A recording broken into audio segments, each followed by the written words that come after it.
Hey guys, in this video I will show you how to update FL Studio and keep all the data and settings. Alright, so let's begin with the video.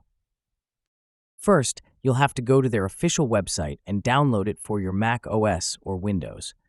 After that, go to the downloads and install the application. Just right-click on it, then click on Run as Administrator. Now go and click Next, then click on Agree, Next. And now you want to keep the old settings.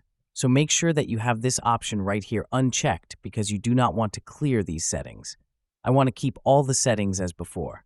Then click Next. And now you'll have to choose the destination folder and the VST plugin. Once you click on Next, click on Install. And you'll have to wait till it finish. Click on Next, then click on Finish. Finally, now go and open the application. And now go and hover over Help, then click on it, then go and click on About, then go and click on Unlock FL Studio. You might have to manually register FL Studio.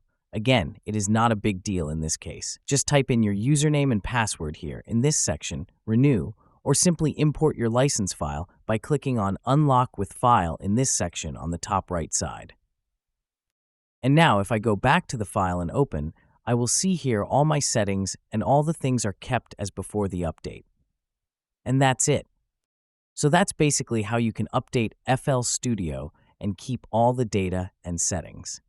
So that's all for this video. Consider subscribing if you find it helpful, and I'll catch you in the next one. Thanks.